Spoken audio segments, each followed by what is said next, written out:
ആഗോള അയ്യപ്പ സംഗമത്തിന്റെ നടത്തിപ്പിൽ സുതാര്യതയില്ല എന്ന് ഹൈക്കോടതി ഇതിനിടെ ഇന്ന് വിമർശിച്ചിരിക്കുന്നു. അയ്യപ്പന്റെ പേരിൽ സ്വകാര്യ വ്യക്തികളിൽ നിന്ന് പണം പിരിക്കുന്നത് ശരിയാണോ എന്ന് ആലോചിക്കണമെന്നാണ് കോടതി പറഞ്ഞത്. ആഗോള അയ്യപ്പ സംഗമം തടയണമെന്ന ഹർജിയിലാണ് കോടതിയുടെ നിരീക്ഷണം. വിഷ്ണു സുരേഷ് വിശദാംശങ്ങളുമായി. വിഷ്ണു, ഇത് ദേവസ്വം ബോർഡിന്റെ പ്ലാറ്റിനം ജൂബിലി ആഘോഷത്തിന്റെ ഭാഗമായിട്ടാണ് എന്ന് പറയുമ്പോൾ പോലും ചില സംശയങ്ങളാണ് കോടതി ഉന്നയിച്ചിരിക്കുന്നത്. ഇതിന്റെ പണപ്പിരിവുമായി ബന്ധപ്പെട്ട് ഏറ്റവും പ്രധാനമായി എന്തൊക്കെ കാര്യങ്ങൾ കോടതി ചോദിച്ചു?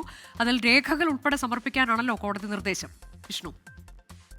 അനുജ, ദേവസ്വം ബെഞ്ചല്ല ഹർജി പരിഗണിച്ചത്. അത് ഓണ അവധിക്ക് വെക്കേഷൻ ബെഞ്ചാണെന്ന് പരിഗണിച്ചെന്നുള്ളതാണ് ഏറ്റവും പ്രധാനപ്പെട്ട കാര്യം. ദേവസ്വം ബെഞ്ച് 9-ാം തീയതി വിശദമായി തന്നെ ഹർജിയിൽ വാദം കേൾക്കുമെന്ന് അറിയിച്ചിട്ടുണ്ട്. ഇന്ന് കോടതി പ്രധാനമായും ചോദിച്ചത് ഇത് ആരാണ് ഈ ആഗോള അയ്യപ്പ സംഗമം നടത്തുന്നതെന്നാണ്. സംസ്ഥാന സർക്കാർ വ്യക്തമാക്കിയത് തിരുവനന്തപുരം ദേവസ്വം ബോർഡിന്റെ പ്ലാറ്റിനം ജൂബിലിയോട് അനുബന്ധിച്ചാണ് ഇത്തരത്തിലൊരു സംഗമം സംഘടിപ്പിക്കുന്നത്. അത് ആഗോള മതസൗഹാർദ്ദം ഊട്ടിയുറപ്പിക്കുക എന്ന ലക്ഷ്യത്തിലാണ് ഇത്തരത്തിലൊരു പരിപാടി സംഘടിപ്പിക്കുന്നതെന്ന് സർക്കാർ അറിയിച്ചു. എന്നാൽ കോടതി വളരെ ഞെട്ടൽ ഒഴിവാക്കിയ ഒരു കാര്യം, ഇതിന് സ്പോൺസർമാരെ കണ്ടെത്തുന്നത്, അതായത് അയ്യപ്പന്റെ പേരിൽ സ്പോൺസർമാരെ കണ്ടെത്തി സ്വകാര്യ വ്യക്തികളിൽ നിന്ന് പണം പിരിക്കുന്നത് ശരിയാണോ എന്നാണ് കോടതിയുടെ ഭാഗത്ത് ഉണ്ടായ ചോദ്യം. ഒപ്പം ഇതിന്റെ നടത്തിപ്പിലടക്കം സംഘാടകർക്ക് വ്യക്തത വന്നിട്ടില്ല. അതുകൊണ്ട് ഈ പണച്ചെലവും സാമ്പത്തിക സമാഹരണം അടക്കമുള്ള കാര്യങ്ങൾ വിശദമായ ഒരു റിപ്പോർട്ടായി നൽകാൻ ഇന്നത്തെ അവധിക്കാല ബെഞ്ച് ആവശ്യപ്പെട്ടിട്ടുണ്ട്.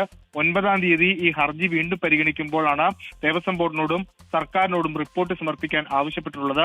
അജീഷ് കളത്തിൽ എന്ന് പറയുന്ന ആളാണ് ഈ സംഗമം തടയണമെന്നും അതോടൊപ്പം തന്നെ ഇതിൽ പൊതുഖജനാവിൽ നിന്ന് പണം ഉപയോഗിച്ചാണ് സംഗമം നടത്തുന്നത്, വലിയ നഷ്ടമുണ്ടാക്കും, പൊതുഖജനാവിന് വലിയ നഷ്ടമുണ്ടാക്കുമെന്ന് ചൂണ്ടിക്കാട്ടി ഹർജി നൽകിയത്. എന്തായാലും 9-ാം തീയതിയാണ് ഹർജിയിൽ വിശദമായ വാദം കേൾക്കുന്നത്. നിലവിൽ ഇന്ന് സർക്കാരിനെ വിമർശിക്കുന്ന നടപടിയാണ് ഹൈക്കോടതിയുടെ ഭാഗത്തുനിന്ന് ഉണ്ടായത്. ശരി, വിഷ്ണു സുരേഷാണ് വിവരങ്ങൾ നൽകിയത്. ലോകത്തെവിടെയായാലും ഏത് സമയത്തും 24 വാർത്തകളും ഓഗ്മെന്റഡ് റിയാലിറ്റി പാക്കേജുകളും എക്സ്പ്ലെയിനറുകളും വിശദമായി കാണാൻ ഞങ്ങളുടെ യൂട്യൂബ് ചാനൽ നിങ്ങൾക്ക് സബ്സ്ക്രൈബ് ചെയ്യാം.